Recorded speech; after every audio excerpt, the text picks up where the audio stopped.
Good morning. It's January 4th, 2023. Welcome to the Cory Morgan Show. As the name would imply, I am Cory Morgan. This is the Western Standard's live weekly show with me on here where I get on some issues, rantings, guest interviews in the works. Most of you regulars know that. As you see, Nico is back. Justin did a fantastic job there over the holidays, but Nico is here, and there's a whole new opening sequence there for the show to get things up and rolling. Good to see you guys checking in the comments there. Wild Rose, Paradoxy, KJF, Ollie has used the live comment thing. That's what I really appreciate on here. Reminds me that there really are people on the other side of the camera there. We can interact, and it makes it worthwhile doing these things live because, it comes with a lot of challenges running these as we go. But it keeps us right up to date on issues, and it just makes for a good interaction. So good to see you there, Jake, and the others. I got a guest I'm looking forward to today. I always do, of course. I wouldn't book them if I didn't look forward to them. But this fella is named Farouk. It's Elsaghir. I might be slaughtering his name. I'm bad for that. Some people might be familiar with him, though. He owns Paul's Pizza. They have a few branches, one in North Calgary, one in South Calgary, and one in Airdrie, where his main one is. But what's interesting with him is he is, very outspoken, very anti-woke, and he certainly does a lot of battle with the woke on his website and on his Facebook page, yet still maintains his business. Of course, they're always trying to cancel. They're always trying to shut him down. The usual thing that happens with the woke. They don't tolerate different reviews. They want to put you out of business. And he's just a very fun, dynamic individual. So it should be a good conversation when we get Farouk on there as well. Of course, lots of other issues to chat and talk about today, guys. Dave Naylor, our news editor, usually checks in, but again, the holiday season, I believe, is still out in BC, so I'm not sure if I'm on right now, but I've got a blank screen saying I'm not on the internet. So I'm going to keep talking, but maybe let me know in the comments, guys. Well, if I could see them, we will get going on things really soon here with my monologue.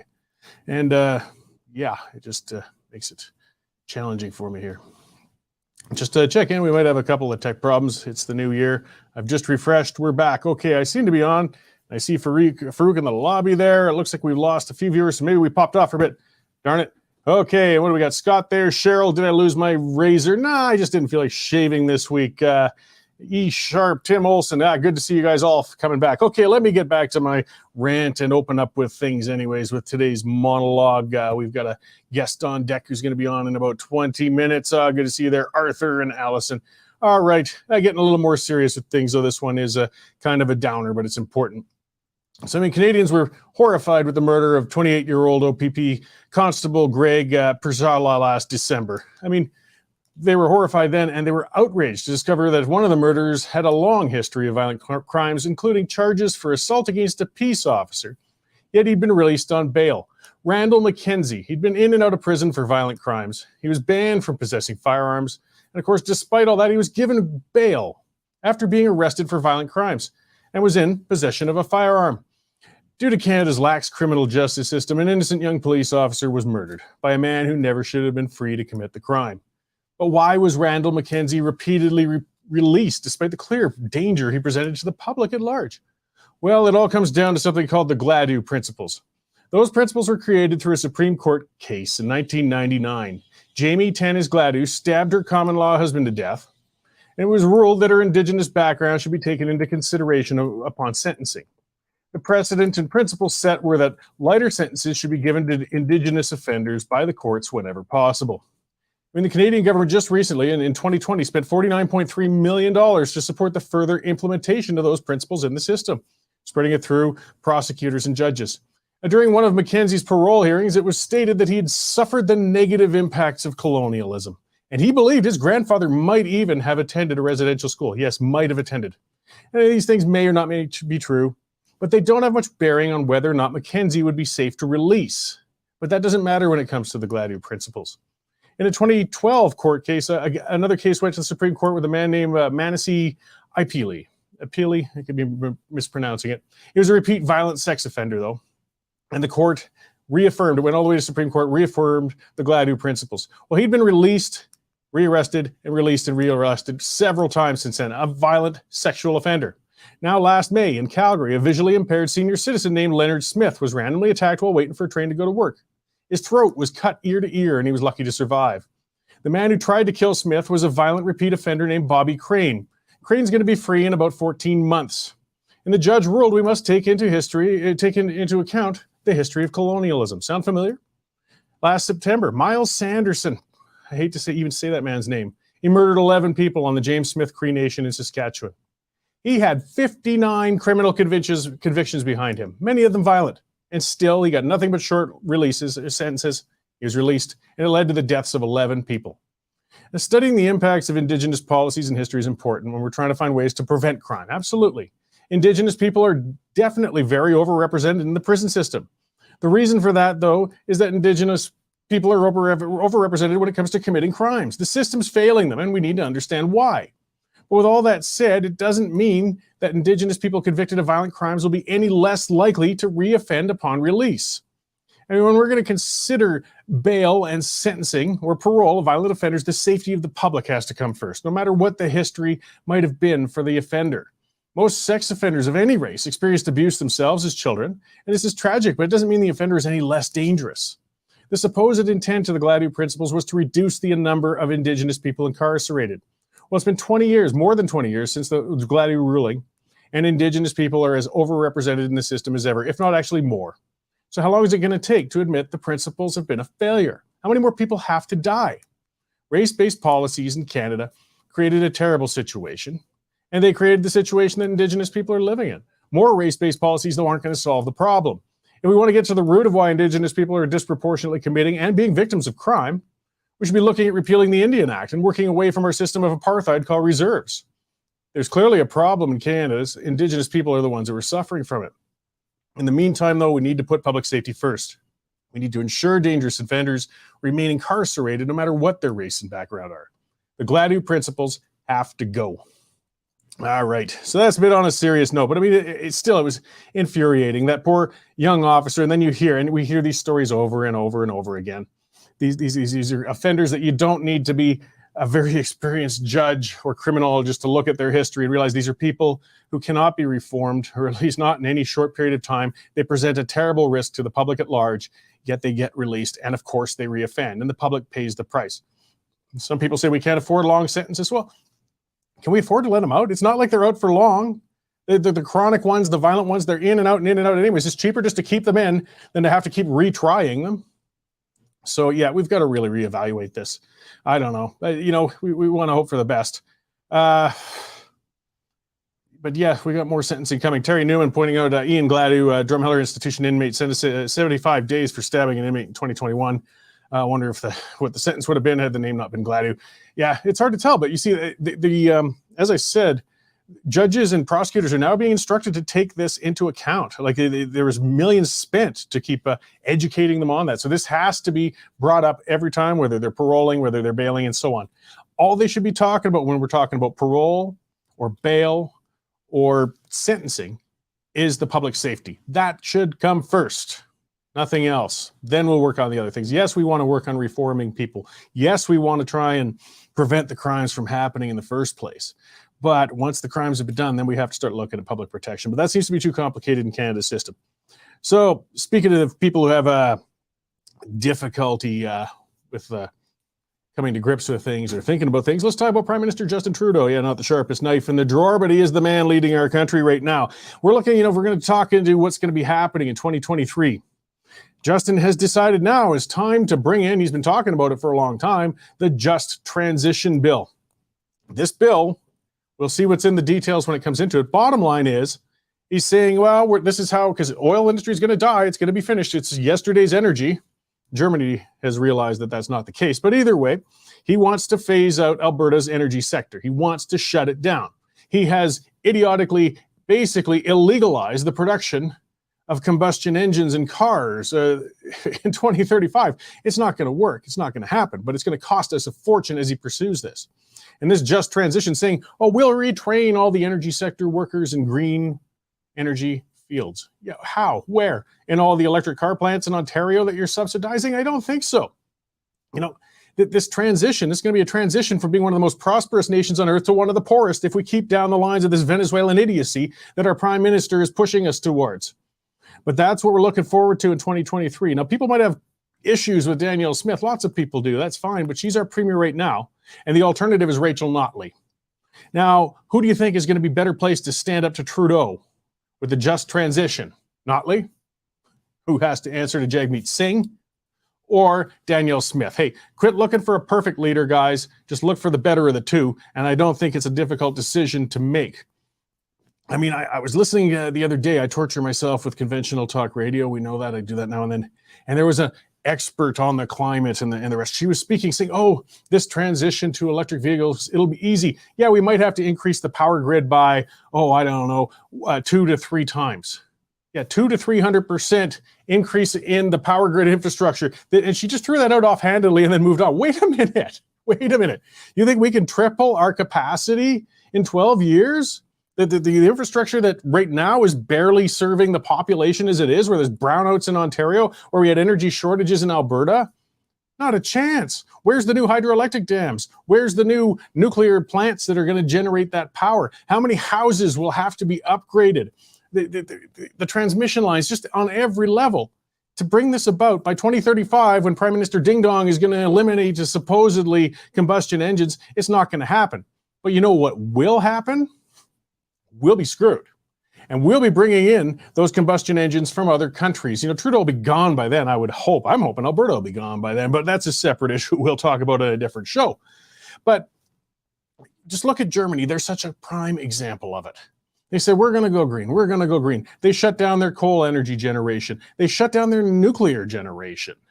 And all the time, they were getting more and more dependent on Russian gas while they're at it as a backstop, because they were putting hundreds of billions of their tax dollars into wind and solar. And guess what? It couldn't generate nearly enough power. And once Russia put the screws to them, they were screwed. What are they doing now? Well, they've started burning coal again. They've reactivated their nuclear plants, and they've bought contracts to get liquefied natural gas from Dubai. Yeah, that's what's happened.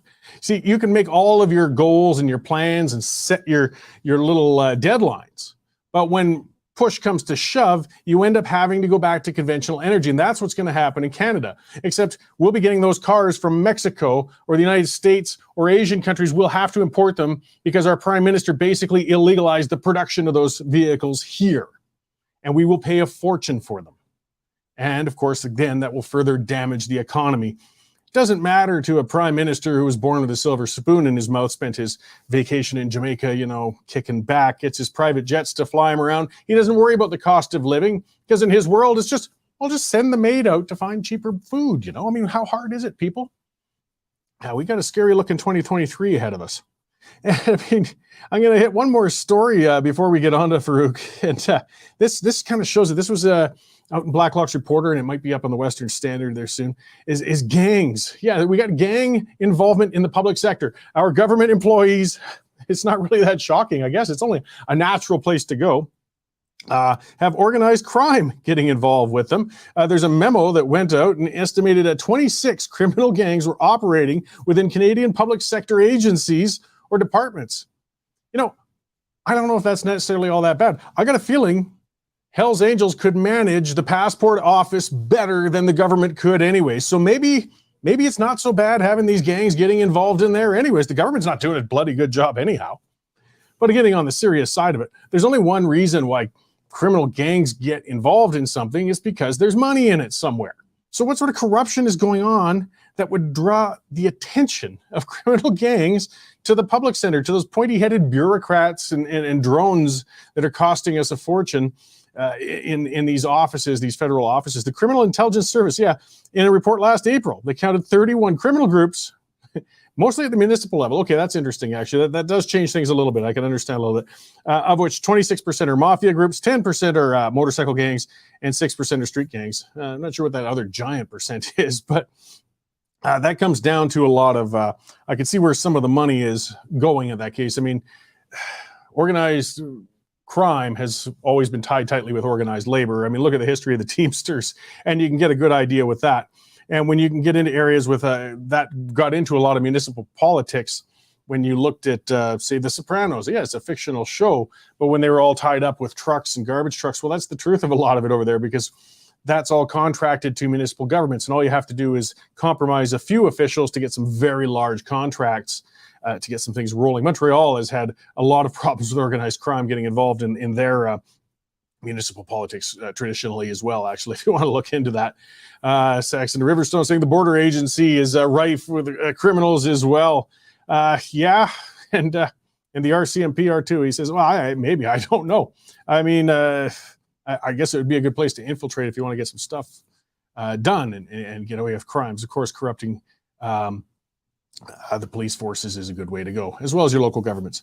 All right, well, let's get on to having a conversation with Farouk here. I've been looking forward to this. I see he's got his title is Farouk Assault, and yes, that's how he's referred to it. There was a great Rebel interview he was on as well with. You can look that up a little farther back. So we're going to run a quick ad from one of our great sponsors, and then we're going to chat with Farouk and talk about a few things with running a business and cancel culture. Canadian Shooting Sports Association. Without the CSSA, our gun rights would have been taken long ago. These guys are on the front lines helping to draft smart and intelligent firearms regulations and legislation in Canada, and more importantly, educating the public about how we keep guns out of the hands of the wrong people. To become a member, it's absolutely worth every penny. All right, well, let's welcome Farouk Assault from Paul's Pizza up in Airdrie. Hey, glad you come in. By the way, am I screwing the pronunciation of your first name or not? No, you're saying it perfectly, Cory. Oh, good. I specialize in messing up people's names, so I just like to check, because usually even once I'm corrected, I still screw it up, but that's good that that's working out. So I did say at the top of the show, though, I kind of introduced you and said you were coming up, that you're a business owner. You own Paul's Pizza. They've got 3 branches in Alberta, 2 in Calgary, 1 in Airdrie. And you've basically been standing up to the cancel mob. You're outspoken, particularly on your Facebook page, and have a lot of interactions and discussions, and you won't back down to the cancelers. Is that kind of in a nutshell where things are with you? Yeah, that's pretty spot on, Cory. I'd say I've been dealing with the cancel culture for several years now. Started back when COVID first came about. Basically, I didn't agree with any of the policies the government was enforcing. I spoke out against it. And from there, it just, skyrocketed. I get messages every day. I get threats of people wanting to beat me up. I get 1-star reviews saying I don't wear a mask, cancel this business, and yada, yada. Yeah, and your situation, your story resonated with me. As a lot of our regulars know, I owned Water's Edge Pub in Pritis. We made a lot of pizza. I worked at Chicago Deep Dish for a long time when I was younger. I'm a fussy pizza guy. I love my pizzas. We used to sell a lot. And well, to start with, as I went out, because I'm going to say, well, if I'm going to try these guys, I admittedly hadn't Paul's Pizza yet, and I had it, and I'm happy to report, because I just would have had to say nothing if it was crappy. It's very good pizza, guys. That's part of what's keeping you going. I mean, it doesn't matter how outspoken you are. If your product sucks, you're not going to last in business long anyways. But when I ran my pub, I wouldn't use our public page, I guess, for my political interactions, though we would still get backlash when I would use Twitter, things like that. They realized I would own it. Usually when I'd tick off unions, and suddenly, Google, I'd get like 51 stars in an afternoon and accused of all sorts of things and boycotts and such like that. But you're going right out on your Facebook page, but it seems to be kind of actually drawing more people towards it. You've got kind of a very loyal following on there. Yeah, man. The more I post, the bigger the brand grows, I've realized. I like the haters because they're talking about me. Like I say, any publicity is good publicity. As long as they're talking about you, you're doing something right. I always refer, I don't want to refer to myself as him, but I look at Tom Brady, for example. He's the greatest quarterback of all time, but he has the most haters because he's amazing, right? So it just comes with the territory, is what I've learned. Yeah, I'm wondering, are you familiar with White Moose Cafe in Dublin? I would have no idea. Okay. I'm just throwing that out in the blue. The guy who owns it is a guy named Paul Stinson. I'd recommend you and anybody else look it up. Very similar in a sense. He owns a cafe in Dublin, and he has just horrified the woke. I mean, he put up great policies. He even put one up saying he was going to charge corkage for breastfeeding mothers. He says, if they're bringing their own drinks, I should get a few bucks. And of course, he had the breastfeeding mothers protesting outside his place. But it's brilliant and very similar. And what I was saying before to you and others, it's important to see examples like yourself where rather than curling up and caving to the mob, you just stood up and pushed back. That's the way to beat them. We can't there's so many businesses, as soon as you get that sort of controversy, they run away in fear. And you're showing, no, you don't have to be fearful. Your business can still be successful. Don't take any crap from them. Spot on. In my opinion, they're bullies. The woke mob, they're a bunch of bullies that hide behind a keyboard. If you're quiet, if you're silent, they're going to keep at it. So like you said, the only thing to fight back is to punch them back in the mouth.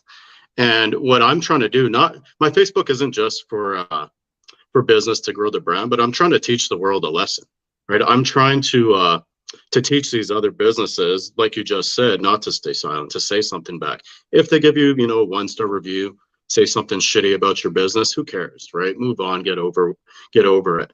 But the more of us that stand together, the better we can fight these guys back. That's basically it. Yeah, well, and I mean, and they can, the mob is insatiable. I hate it when I see when they get on somebody's case. I understand the fear. Look, especially in the hospitality industry, it's narrow margin, it's tight. You can't take much abuse, or you could end up going, into the red very fast. But when I see a business cave, the mob will never back down just because you apologize. They won't back down if you stop speaking. They are like sharks with blood in the water. They'll keep coming until you're crushed. So you might as well fight back. I 100% agree. Luckily for us, we're established. We're constantly growing. The 2 Calgary locations you spoke of, one we opened about 3 years ago, one we opened about 2 years ago. We're actually working on a 3rd Calgary location, hopefully open in the next year. And these guys, they can say as much shit as they want. They're never going to cancel calls. We're uncancelable. We have such great support from our customers, from people all over the world. I get messages from guys in America, Mexico, Philippines, you name it. These guys got my back 100% of the time. And the thing I found is, for every customer I lose, I gain 10 more, 10 better ones. No, and another thing I want to point out is, you don't want these customers in your business, to the other businesses. You don't want these left-wing nutheads coming into your business, putting your customers in bad moods, demanding free things, because at the end of the day, all you're getting is a headache and you're not making a profit. We're in business to make a profit. Yeah, and there's nothing wrong with that. That kind of brings into one of the commenters pointing out from Why Not Be. It's Farouk, is he being bullied by the ESG aggressors? I don't know if it's as organized as that, but it's that mindset. It's that mindset of some woke people that businesses aren't there to make a profit. They're there to do a social service. They're there to promote social justice or some such garbage as that. No, your business is there to provide good service, good food, and for you and your family to make money out of it, nothing less. Exactly, spot on. We're a business. We're there to make a profit. If you don't like it, go somewhere else. There's the door. There's a Pizza Hut across the street. There's 30 other pizza restaurants just in Airdrie alone. Go somewhere else. We don't care. We don't want you. We don't need your money. That's my mindset. That's the mindset every business should have, in my opinion. Yeah, and there's other aspects as to why your business is standing. I mean, it comes to kind of what I said before too. Hey, if your product sucked, it wouldn't matter what you do online or whatever else. Eventually, you're going to go down because people just don't want to eat bad food. But as well, as Don Sharp pointed out, and I spent a lot of time going through your Facebook page because it's just very entertaining. And it's also great to watch, though. And he said, I really like the way Farouk celebrates his staff, and that's leadership. And that's true. I mean, I see you very interactive with your staff. It's clear you value them. You're giving awards. You're bringing them in on the communications and on the business, and trying to have some fun with them. And that's really important as well. Yeah, I agree once again. I believe that in any business, the staff is the foundation. Without great staff, your business is going to fail.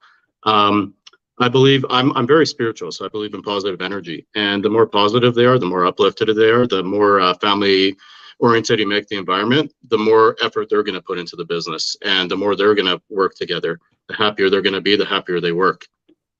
Well, yeah, I mean, it works for everybody. One of the things I found fascinating with my pub was we would break it down. You know, you could see it so much because it's becoming so cashless. And when you see the tipper cash outs and the tip outs and that, there was particular servers who would be considerably higher than the other servers because they're giving a much better experience to the customers, and it's coming back to them. And of course, that comes back to me. They're happy customers. They're going to keep coming in.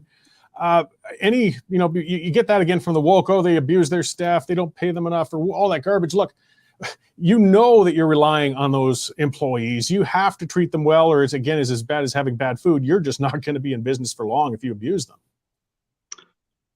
No, spot on again. You abuse your staff, they're not going to work well. They're going to quit. It's going to be harder to find staff. Our turnover rate is very low because we treat our staff like family. Anytime someone needs that advance, anytime someone needs clothing, whatever it is, we're always there to help. I don't charge a penny of interest. As long as they pay it back when they have it, I'm happy. They're happy. At the end of the day, we're not just, we're a business, but we also, this is what the woke mob doesn't understand, is if you're trying to cancel a business, we have at our location alone 40 to 50 employees, and then another 40 to 50 at the other two. So we have almost 150 employees. You shut us down, you're ruining 150 lives. These guys got kids to feed, bills to pay. That's what the woke mob doesn't realize, is by hurting us, you're hurting, hundreds of people. You're hurting children. Yeah, they don't seem to care. I mean, if you want to see a sociopathic group get a mob together when they start frothing with the pitchforks and getting out there, and they don't care who they hurt. Has there been any instance? I mean, I see you attract the attention of lunatics, and again, on Twitter, I'm well aware of, I get all sorts of my inbox is something special sometimes. But has anybody been harassing your staff directly or any of that so far? I don't get any staff that get harassed. Usually my staff likes to stay out of those kind of things. Once in a while, someone will say something on one of the community pages talking crap about us, and I have a server or two who might say a couple things back. But that's as far as it's gone. I let all these guys know if they have a problem. I mean, the door's always open. Come inside. We can have a talk. Just buy a drink, buy something, and I'll let you in. I'm not going to talk to you for free. No, you're there to make money, and I'll just no, that's good. I was good to hear that it wasn't happening, because I just wouldn't want to hear that happening. Hey, I mean, if they're going to come after you, you're diving into the mix. Let's go, but leave the staff alone. They're there to make a living and give good service. Kim Holmes just logged on, just to reiterate. Was wondering what the supposed issue was. Kim, it was a matter of Farouk was vocal against the lockdowns, I believe, and some other things that really sort of initiated that, and it just brings the attention of the mob to a business. I'll get to some of the other businesses that did do that and suffered in a minute. I just would also like to point out, like, some of the stuff you do on your page is fun, even if it's it depends on your type of humor. And it reminds me, like I said, of that Paul Stenson with the White Moose Cafe. Something that I did get a lot of people wound up with. I had a problem. I was in a rural area with my pub, and I get people coming in using my bathroom all the time like it was a public service. They would come in, use the bathroom, leave. I had to pay 7 cents a liter for water. We're on water wells. Like, I'm paying 40 cents a flush when you pinch a loaf in my bathroom. Buy a drink, buy a muffin, do something. Don't just use it. So I started posting pictures from my security camera of the people sneaking in and out and using my bathroom. And boy, man, people got upset. But the sense of entitlement on some people. Again, I'm not a charity. I'm running a business. I mean, I offer a bathroom. People who know my pub, it wasn't the greatest bathroom anyways, but it was functional. But no, I'm not giving it to you for free, and I'm not going to apologize for saying I expect something for it. But posting those things, you can have some fun, even if the people get worked up, is what I'm getting at anyways. Because I noticed you've had quite some interactions with some folks on that page. You certainly push back. Oh, yeah. So, I mean, a couple of the other businesses that didn't do as well, I mean, part of it too, as you said, you had an established one already, which helped. You have good product, but also you have multiple locations, and you're not in the heart of Hipsterville. Like when I saw Without Papers in Inglewood, in Calgary, they were standing up against the lockdowns. They were pushing back. They were really, in the end, they did get shut down though. Personally, I think part of that was you couldn't withstand it in that location. You were in the heart of wokedom, and it just got to them. It was sad to see. But I was just wondering, did you interact with those guys at all, or? I didn't interact with them personally. I kept up to date. I'd watch. I'm not a news guy. I don't like to watch the news, but with all the COVID stuff going on, relating to businesses especially, I kept up to date. I seen Without Papers. Chris at the Whistle Stop. Sometimes we have contact with him as well. He's come down to the restaurant a few times. And the thing is, with this whole COVID nonsense is, what people don't understand is we have to play by the government's rules. Anybody during the whole COVID situation, anybody could report you for anything, and it was anonymous. We had AHS come in, I don't know how many times, 20 to 30 times, and not once did we get a fine or anything, because every time they came in, we were following protocol. That being said, I still stood out. I still talked about it, but we had a lot of employees, like I said before, that we had to look out for. So we didn't want to, we don't want to cross the lines too much because then they could easily shut down your business, like with what happened without papers there. Yeah, and it's difficult when you're a licensed establishment too, because the government can use the AGLC as a hammer. You know, if they pull your license, I mean, food's pretty narrow margin. Off, you need to be selling some liquor to pay those bills, and if they pull your license, you're out of business. Yeah, they pull your AGLC. You can't sell liquor. We have VLTs in all of our locations. You can't have any of those, and a lot of people don't realize that. AHS, they could, I'm sure they can pull your, like without papers, they can pull your food license, your safety and handling license, and there goes everything. There goes everything you built, right? And that's what people don't realize is these businesses, we put everything into them. That's what pays our bills. That's what puts food on the table. Yeah, and I know some people got on the cases of some businesses that did, you know, abide by the vaccine passports or did shut down or did do other things. And I felt bad for that, but I mean, it's still the business. Well, it wasn't the business owner's choice. I think in a lot of cases, they just can't take that chance if their margin's that narrow. It was unfortunate. Some people got on the case of front end staff about that. You know, guys, I'm certain that hostess doesn't want to bother scanning your vaccine passport. They would much rather bring you straight to a table and get a better chunk out of that tip pool. But, you know, not every business owner has the ability to push back. Unfortunately, the government has such a gun to the head of so many businesses. Yeah, it's rather unfortunate. Everybody knows I disagreed with all of it. I never wore a mask. Anytime someone came in and they asked me to wear them, they'd say, "Hey, can I speak to the owner?" I'd turn around, I turn back, and I say, "You're speaking with him. What are you going to do? Go write your shitty 1-star review. Don't come back. You know, go call HS, let them come in and I'll talk to them." Yeah, the passport thing was pretty ridiculous. And I recall, I think it was the Calgary, the Chamber of Business. Before they brought out the vaccines, I recall them saying, or the vaccine passport, sorry. I recall them saying that vaccine passports are actually going to save small businesses and help us because it's going to make everything safer. And the second I read that, I spoke out. I even tagged them in the post and I said, "Listen, you guys don't know shit. This is going to ruin small businesses more than anything because all you're doing is cutting our customer base into half. And then out of those people that are vaxxed, a lot of them still probably don't want to go out and get their vaccine passports checked. You know, that's your own medical history. And look what happened. I was right. When that happened, you know, everybody's sales tanked. And the second they got rid of it, boom, everybody climbed. Oh, yeah. Well, and I've written on it a couple of times. The Calgary Chamber of Commerce is a joke. I'm going to editorialize for a sec because you brought them up and I've got a particular burn my saddle with them anyways. And Deborah Yedlin, you can tell an organization that clearly doesn't know anything about running a business going fast forward to, yeah, they were supporting the passport saying it would increase business, which was dead wrong. She also came out opposing getting rid of the passport. And she said, when you get rid of that passport, business is going to slow down because people will be afraid to come out. She was proven to be full of shit. I mean, every business got better business. I mean, if that was the case, others, there was only one. It was a bar on 8th Avenue. They said, we're going to keep the passport system, and all these hipsters were applauding it online. It lasted a week. And it's, you know, even if you mean it, I mean, if you're running a big bar, if you got a group of 5 who are going to come to your place and one of them isn't going to show the vaccine passport, they're not going to go, the whole group of 5 is going to go somewhere else. So just by math, whether you agree or not agree with the passports, it's not good for business. Nobody who has even a gram of principle, you know, business idea would think so. And it's abhorrent that the head of a chamber of commerce would say that kind of crap. Yeah, it's pretty embarrassing, to be honest. I don't pay attention. I don't know who this Deborah Yedlin girl is. I know the business you were speaking of was Ship and Anchor. And like you said, they lasted a week because they probably realized, hey, our sales aren't going up. People are going other places. We have a million competitors right beside us. They're going to leave here and go there. So they backtracked pretty quick, and I thought it was pretty hilarious, to be honest. Well, yeah, it's as I said. I mean, when say even, and I don't know the numbers. People have all sorts of numbers. Say even only 10% of the people didn't have a vaccine passport, which I think was higher than that. Well, you're taking 10% out of the pool of sales you could get. And as I said, it's bigger than that because you're going to lose groups because other people are just not going to go there. But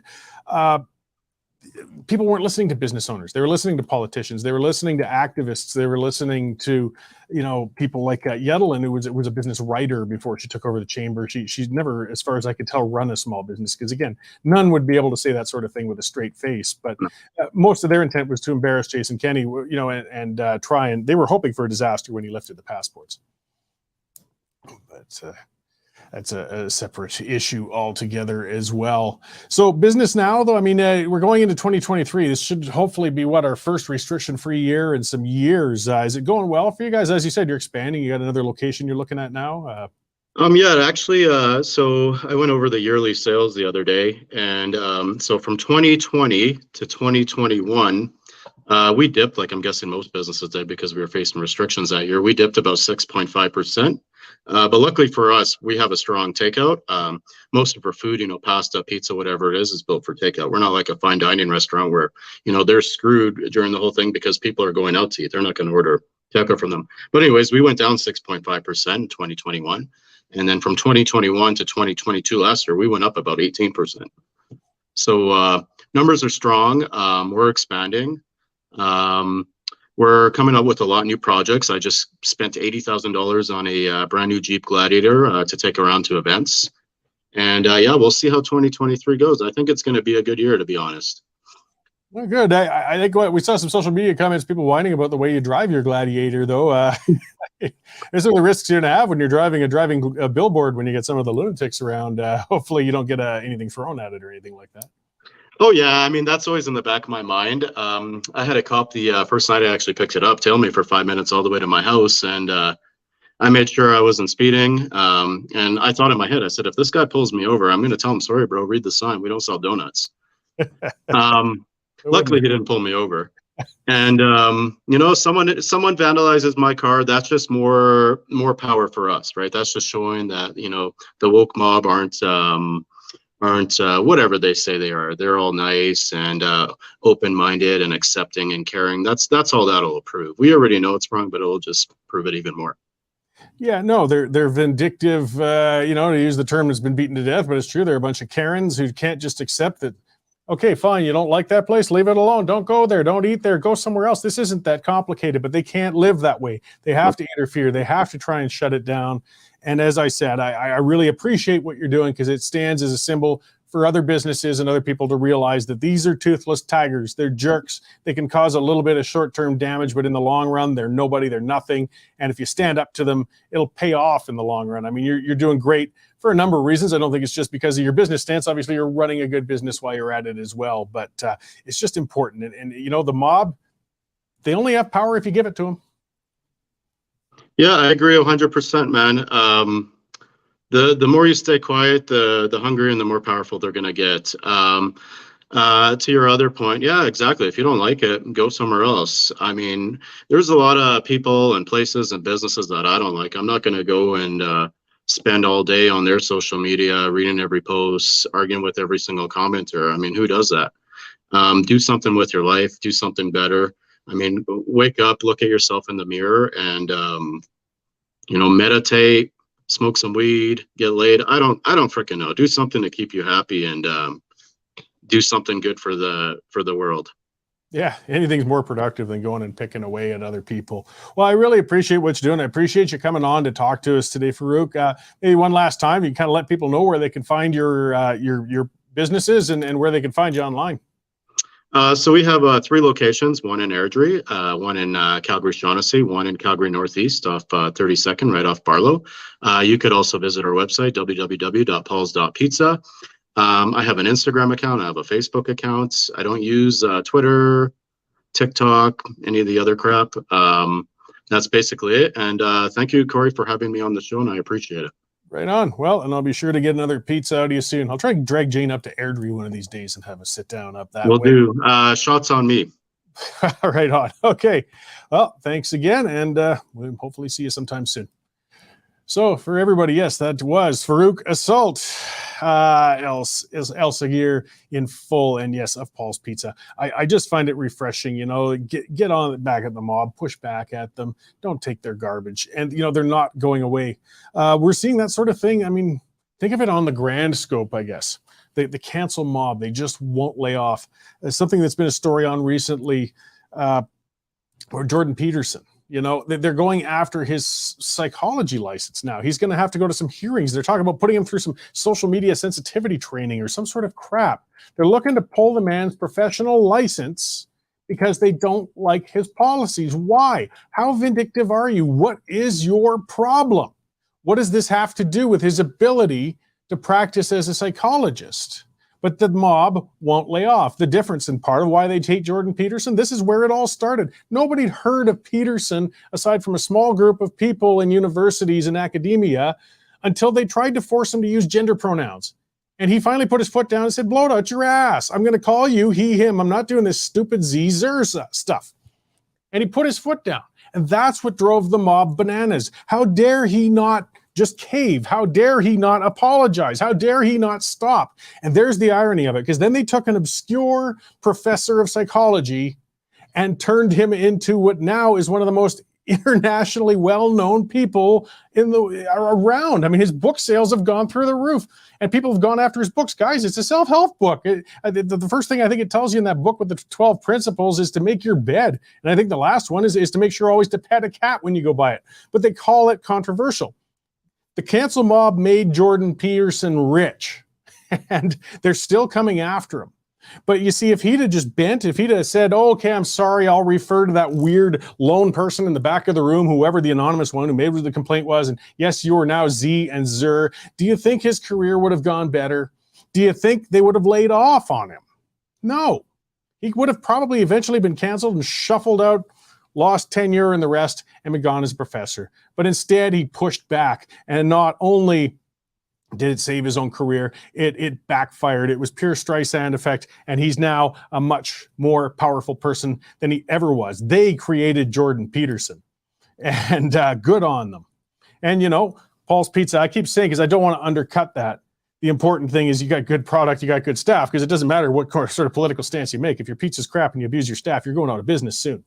But I bet you there's got to be a degree of increased sales just due to the fact of look at the amount of attention. How many pizza places have tens of thousands of followers on their Facebook page? Come on. What an opportunity to get the ear of people. Free advertising, put them on the mind. Like I saw one of the commenters saying, I heard this conversation, it's making me crave a pizza. Yeah, that's how the business works. The more you can talk about it, you give that craving, they pick up the phone, they order a pizza, or they go in and they grab a bite and have a drink. It backfired. If Farouk hadn't been pushing back, hadn't had that giant social media following, I'm still pretty confident pizza places would be doing great, but I got a feeling that the sales would actually be a little smaller. The cancel mob has actually helped him out. He didn't let it beat him down, he turned it into an advantage. And that is something businesses have got to keep watching for. Again, he was well placed to be able to do it. Not every business is necessarily comfortable or in that place to do it. I mean, it's not necessarily the thing for them to do, but just don't cave when they start coming after you. Another one that was interesting, it's a restaurant down South Calgary. It's called Benny's. It's a breakfast place. It's down by the IKEA for people who know Calgary. But he pushed back against the passports, I believe, and some of the other aspects. In the end, he ended up kind of caving and reopening, but he was very vocal and visible. And there was a hospitality group on Facebook I follow because I was still on there from when I owned the bar as well. And he just put a thing up saying he was looking for staff for Benny's, you know, because he needs, you know, so all of these places need good staff right now. And suddenly these people came out of the woodwork. Oh, don't work for him. He's a son of a bitch. He's this, he's that. He was opposed to closing down. He wouldn't go with the vaccine passports. He was just looking to hire staff, and they polluted his ad with this response. I went there, what would it be, November perhaps? You know, I live in Pritis. I only dine in the city so much. Hey, the standard's great to me, but I only got so much money. I can only eat so many times outside. But it was fantastic. It was packed. Obviously, the mob has not shut him down, even if they want to pester him on social media and get on his case. And it was full of people having breakfast. The service was fantastic. He obviously found some good staff, and he's doing, I'm sure, quite well for himself. So again, he didn't back down to the mob. And it worked. It worked for him. Won't necessarily work for everybody, but it worked for him. So let's, you know, don't give the mob power, guys. It's not worth it. I'm sure there's not a week goes by where somebody, and I gotta, you know, I should make this point too. It's not just the left. It's mostly the left, but it's not just them. And when I mean, as on Twitter, I've got a lot of people wound up with me these days and so on. I'm not anti-vaccination. I'm anti-mandate. I'm anti-passport. I've always been. I'm pro-choice. But some of the very, very dedicated anti-vaccination people get very upset with me when I say that. And I get more emails that come to the Western Standard demanding I be fired when I say something like I don't have a problem with vaccination than when I do something that pisses off the left. So be careful, guys. It's not a trait that's just among one side of the spectrum or the other. What I think it is a trait among the people who get too far to the extreme. If you find yourself trying to cancel others, step back a second and think about it maybe. Maybe you've gone a little too far. Maybe it's time to drift a little back. And as I said, people are guilty on both sides of that. It's just that I think the left is a hell of a lot worse at it than the right, though. But all right, let's turn the page and get on to a bit of other stuff now. Speaking of myths being broken, this is an interesting one. Polar bears. They've become more plentiful. Look at that, eh? Yes, even though we've been hearing about the polar bears, they're all going to die. They're going to be, running out. We're just going to have stuffed ones or ones at the zoo and everything. Well, the numbers are in, and they're up 16,000 in the territories estimated. And just seems that the more we do, the more polar bears we've got. But the myths don't stop, do they? I mean, how much did we hear about it with the, they're going to drown, they're going to be dying out there and the works. And I'll tell you, let's talk about how science can work when you got a bias with it. I've talked about that on here before. I did 4 years working in the Arctic. 3 of those were out on the Delta and up north of Tuck. I even actually got to see one wild polar bear. It was really cool. It was a neat life experience. Up there, though, with a lot of the scientists, they don't have the money or the interest necessarily to go far enough out onto the ocean to where those polar bears are. They'll do their study from a population base somewhere, say like Tuktoyaktuk. The problem is, it's really hard to find a polar bear within 100 kilometers of Tuktoyaktuk because the local hunters have high-power rifles and snowmobiles, and polar bears aren't equipped to fight that. And I'm not saying that we should ban the indigenous hunters or any of that crap. What I'm pointing out, though, is you're not going to find a lot of them in those areas. The study areas they're hitting do have lowered polar bear populations, but it doesn't have anything to do with global warming. It doesn't have anything to do with oil and gas development. It has to do with 1,200 indigenous hunters living in a town up there that can chase them down with a snowmobile and shoot them with a 303. That will reduce the population. And they're not stupid bears, so the other ones learn to stay back from those populated areas. Either way, they're turning into a pest in some areas in Labrador, northern Manitoba, Churchill. I don't want to see the wholesale slaughtering of bears or anything like that. But it's just one of those mythological things that, oh my God, the polar bears are all going to disappear. They aren't. They're going up. They're getting stronger. So let's just keep reading the news. Let's keep watching the things and watch for those studies. As I said, when you study around Tuck, you're going to find bugger all for polar bears.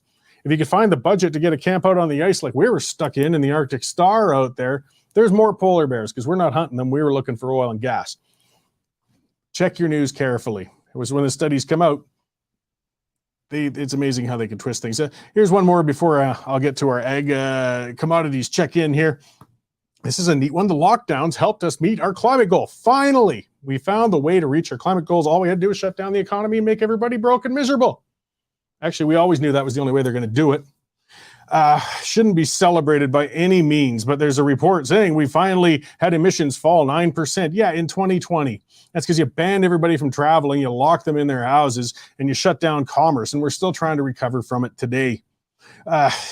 It tells you just what we will have to do to meet those climate goals, and it's not worth it, guys. Let's do things to clean up. Let's take our time, but we are going to get into some very dear trouble if we try to actually meet that. I mean, that's only a 9% reduction with what we had to put the economy through. Could you imagine what it would take, what we would have to do to the economy to actually meet the goals that Trudeau likes to keep setting and failing at? All right. Let's check in with Marketplace Commodities with Jim Buzicum and see what's happening out there in the ag world, the people producing and feeding and selling us those goods. Hey, Jim, good to see you back after your Christmas break. How's it going? Hey, good. Happy New Year, Cory. It's good to see you again. And stuff that I've got here is kind of boring compared to what you're talking about. It's markets. So where do you want me to start this year? It's boring, but it's important. I mean, hey, if I'm not well fed or can't afford my market commodities, I won't have the energy to rant and piss everybody off. So There you go. all very There you important. go. Well, I mean, let's start running down. We've got a new year starting, looking, I guess, at some of the commodity trends. I mean, pricing through 2022, now going into 23. Sure, I'll give you some comparisons a year ago, so January 22 to now, and run through some of the major commodities. Canola, January 22 was 1,012. It's right now sitting at 870, so it's down 15% over 12 months. Corn, 599 per bushel, now 656 per bushel, up 9.5%. Soybeans, 1340 per bushel, now 1477 per bushel. That's up 10% over a year. Minneapolis hard wheat, which would be our Canadian red spring wheat, in US dollars, 982 per bushel. Now it's 933. It's down 5% over 1 year. Feed barley is flat, 445 a year ago versus 445 today. So you may think, oh, it's the same for 1 year. No, there's actually a big price range. We've seen it range from a low of 350 per ton in August to even up into the 475s, which was back last summer as well. So a lot of price range on barley. And if I take a look at the Canadian dollar, it moved down 6% over the year from 78.65 to 74.09. And hey, because it's always fun to throw something else in, how about that Bitcoin? If you were hedging inflation on Bitcoin, you didn't have a great 22, 47,120 at the start of 22, down to 16,845, down 65%. So that wasn't a real fun ride for those playing in that one. But in our world, the commodity market, canola, grains, etc., they are still actually really high. We're still trading in the top 10% under all-time highs. And that's where we start 23 with actually quite solid commodity markets. The first 3 days of this trading year, we've seen the markets drop roughly 1-2%. So it's been on the down Monday, Tuesday, Wednesday. Tuesday, Wednesday, Monday was a holiday. So that's where we're starting, and we got the whole year in front of us. See what happens. Yeah. I've got I started with a modest Bitcoin account, and it got more modest over the course of the year, but there's still a little bit in there. It's not going to help me retire any earlier at this point. But, an interesting thing that you mentioned, like with barley, even though, yes, technically it's flat, but it's had its ups and downs. I mean, that kind of points to the importance, though, of watching. I mean, when you're going to buy, when you're going to sell, it really makes a big difference on what your margins are going to be. You have to know and watch those markets to maximize. I mean, at different points through the year, you could have had a 10 or 20% difference in what that was worth then. Yeah, absolutely. It's all in the timing. If you are selling these commodities or you're a buyer of these commodities, as you can see, there's a lot of range within a year. So it's important to use the calendar year, use as much time as possible and be very proactive with your buying and selling, so that, hopefully you get it. If you're selling, hopefully you don't sell to lows and catch some of the highs. I mean, you're not going to catch all the highs. That's just ridiculous to think you could, but try to get somewhere in the middle. Yeah, well, and I guess it's just trying to watch all those variables that are out there. One that I heard about recently, I never really thought of, but how much does energy prices impact some of the commodities when it comes to like corn and some of those that get dedicated to ethanol rather than food? So I guess if energy prices are going higher, it becomes more worthwhile to dedicate crops towards that. So it'll have a price impact on it, right? Yeah, absolutely. The biofuels market is a really big thing. So the higher the energy prices, the more incentive there is to take food and feed and convert it into fuel. So our oil seeds, such as canola or soybeans, convert it into diesel, or take in corn and wheat and convert it into ethanol. That's a big factor. The other thing is high energy prices mean also high fertilizer prices. So when the costs of fertilizer are ramped up and the availability of fertilizer has been actually quite low as well, with some other issues in it going on, that also eventually pushes grain prices up. Now, to further add to that, fertilizer prices are actually on the downtrend right now and significantly lower. So I think for 2023, that's something to really keep a good eye on. If we're seeing energy prices, oil, gas, fertilizer, etc., all down, the likelihood is that the grain markets, the commodity markets that we trade oilseeds, even pulses, maybe not pulses so much, but oilseeds and grains could follow that same trend. They likely will. I think we're, we're still at the top 10% of the all-time price range. We're probably just at the start of the downtrend right now. Yeah, well, we're going into the year with stuff seems to be trending up for the time being. So, well, I'm sure you'll constantly be watching it carefully and advising your clients based on that. You bet. Thanks, Cory. Hey, thanks, Jim. We'll talk again next week. All right, take care. Bye-bye. And for those of you listening on the audio, that's from Jim Buzicum from marketplacecommodities.com, or you can phone them at 403-394-1711. Again, it's agribusiness is important. You want to maximize what you're doing. And that's what these guys specialize in. They can tell you what's good and bad in it. So looking at some of the commenting, I see, I noticed, and I blocked it actually. There was an account spamming there with some weird comments over and over about the convoy, and it was getting once there was a comment from that one that was actually outright untrue. I blocked it. I typically don't block things on there often if I can help it, but if you're going to spam the comment thing, you're going to get blocked. And it's funny, just to talk about free speech, talk about canceling. I block people on Twitter, and people get howling about that and everything. You don't respect free speech. A lot of people don't seem to understand free speech.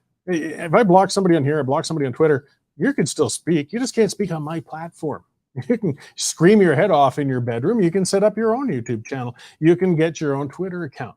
You just can't piggyback on mine to do so. And it doesn't mean I'm not respecting your free speech. If I try to shut you down, then I'm not valuing free speech. And I'm not. I'm just shutting you off my stuff. So, I respect free speech. It doesn't mean I have to listen to everybody, though. You can speak all you want, but you got to speak about better things before you get me to dedicate my time to you. Let's see, the top story at the Standard here, getting into weird and unfortunate things. So a Texas father lost custody of his 7-year-old son, which allows the mother to transition the child from male to female. This one sounds like, so it made a lot of headlines. There was a custody battle. The father is saying now that the mother could start using hormone suppression therapy, puberty blockers, and things like that. I think Texan law still says she can't, but guys, it's a 7-year-old kid. If somebody's 18, says, I'm, physiologically a man, but I identify as a woman, I want to transition. Good. If you're really confident in it, and that's where you want to go, by all means, go surgically, go just by dressing, identify as. I'll respect the pronouns once you tell me. If I find you respectable, I don't mind referring to people by the genders they prefer. I just don't like being forced. But 7 years old, come on. And if this mother really, as I tweeted out, when I was 7, I think I wanted to be an astronaut for a little while. It didn't mean the world owed me a rocket ship so I could fly to the moon. You don't indulge everything that a 5 to 7-year-old says. It changes with the wind. No, the problem here is with the parents. And they want to they're warping their child. And this is problematic. And I'm not saying that people who transition later are warped. I'm not saying that at all. I'm saying that I don't think children are really concerning themselves with gender identity that much when they're that age. It's the parent or parents putting that into them. And it's causing confusion, and it's harming the child, and it's selfish. It's a parent who's looking for attention. It's almost a Munchausen by proxy, in a sense of putting, again, something onto the child so you can bring attention to yourself. And it's child abuse. And unfortunately, it's gotten to a point now where a guy can lose custody if he questions that child abuse. We're getting too far. We've got to allow common sense to infiltrate tolerance. And we're gone way into the level of bizarre when you're going to try and claim that a 7-year-old, and this case has been going on for years. She's been saying and I'm going to say he still at this point, was transitioning at 5. Come on. Let's get real, but the courts are indulging this crap. It's going to be, unfortunately, a very screwed up child who probably won't be able to interact or see his parents down the road. It's just brutal. Leading off one last thing, the Rose and Crown. I saw some people talking about it. Yeah, that's a bar in Calgary. It's been established for a long time. Somebody mentioned the Canmore one. I don't know if that one's closing or not, but the one in Calgary is closing. It had been open for almost 30-some years, I think. If you read about it, he had problems with the landlord, but also the margins, again, were just getting too tight. Something that's going to be happening this year, though, is the business loans, the CEBA loans for support for CERB, like for the pandemic, for the lockdowns. They were interest-free loans. They're very generous. They had good terms on them.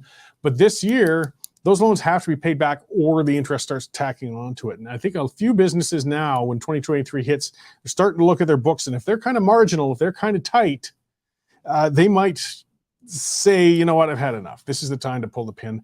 I don't want to be paying interest on these things. I got a feeling we might be in for a good year in a lot of ways, but there's going to be some downturns in other ones. Speaking of which, get on to the Western Standard. Nigel Hannaford, our opinion editor, put together a fantastic series, all sorts of columns from a lot of our contributors all over the place on positive notes, looking forward to 2023. Read some stuff that'll bring you up. I'm always crabbing and going on about the negative, but there's a lot of positive in there. There's a lot of good things to look forward to, and a lot of smart people wrote some fantastic pieces. So check those out on thewesternstandard.com. Take out a membership. I forgot to mention that earlier. That's how we pay our bills. That's how the government doesn't shut us down. And yes, tune in tonight for The Pipeline. Mel Risden has her fantastic shows gone. David Creighton's show has been excellent, by the way. Tune in on his stuff. And as far as that goes, I will see the rest of you all next week at this time. Thanks for tuning in, guys.